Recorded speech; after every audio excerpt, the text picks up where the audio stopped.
And welcome, folks, to this very special edition of Movie Show Plus, coming to you from Verona, Italy. We're here for the brand new movie, Letters to Juliet. It's a really nice romantic love story.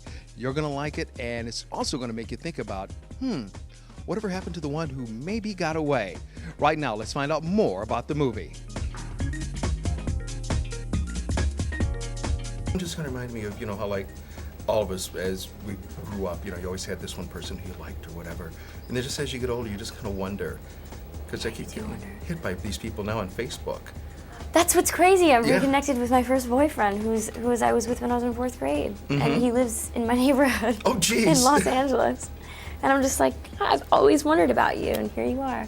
Right. It's weird. It's really weird. Facebook is really strange, and maybe it takes the romance out of things, or maybe it makes the romance even stronger because you can reconnect with people.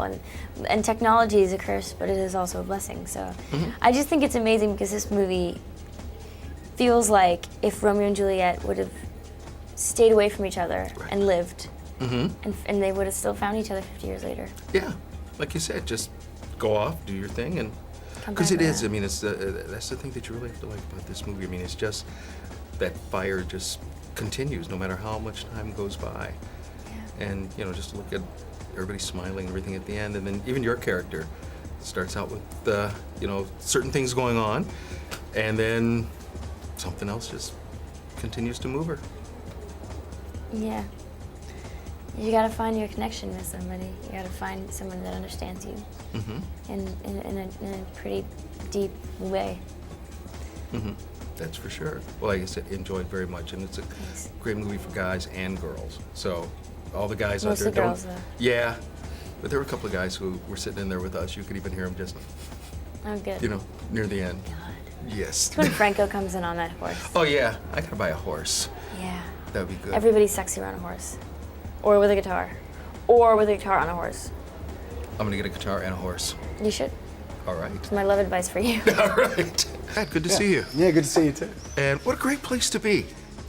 I mean, and this is the joy of the job, to get to travel to places like here and do what you love. It's great.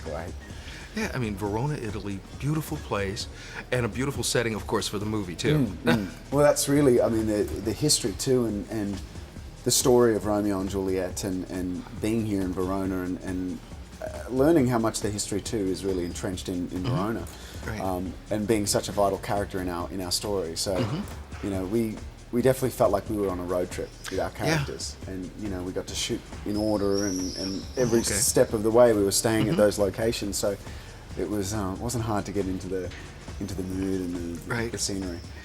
And then here you are. I mean, you're playing the grandson, and I can understand, because you're protective of your mom and your grandmom. I mean, all guys are. Yeah. And she's out trying to find, I guess you'd say, her first, true love. Yeah. And you, on the other hand, are like.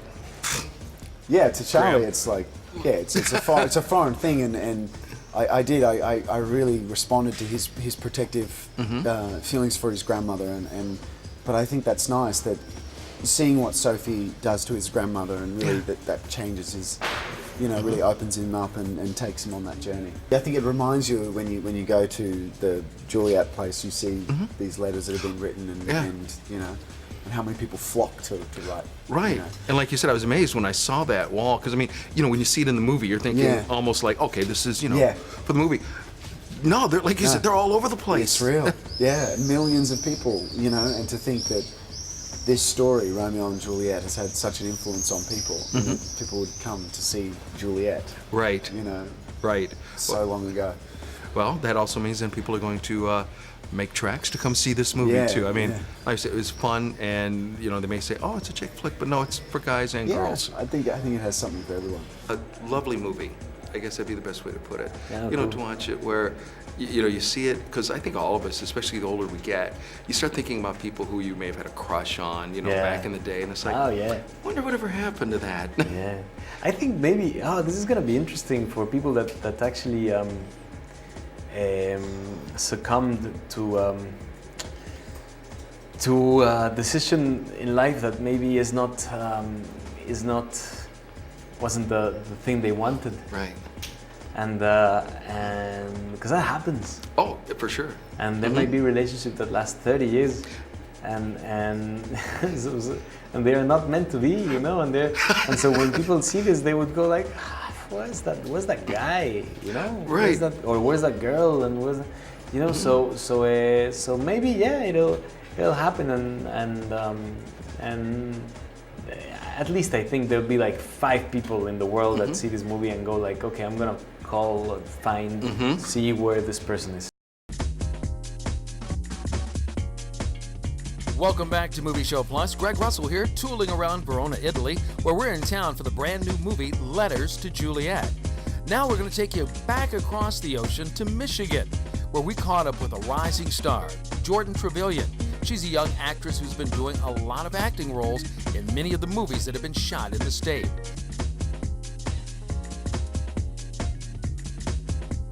So you want to do a little bit of trivia? Yeah. All right. What was the first movie to ever win an Academy Award? Next question.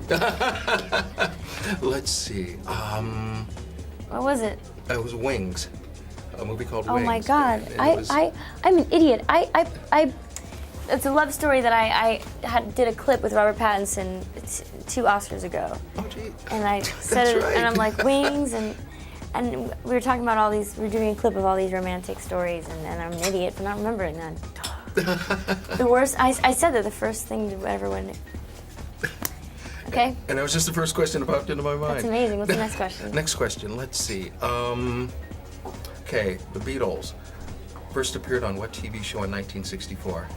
God knows. Oh. Carson? Johnny Carson? Nope, Ed Sullivan. Ed Sullivan. Yep. Oh, Johnny Carson wasn't around. Actually, Johnny was Just- a writer for Ed Sullivan during that time. Kind of right. Yeah, so you're right. You had the Johnny Carson part in there. Johnny Carson, he was still a writer. Yeah. Mm-hmm.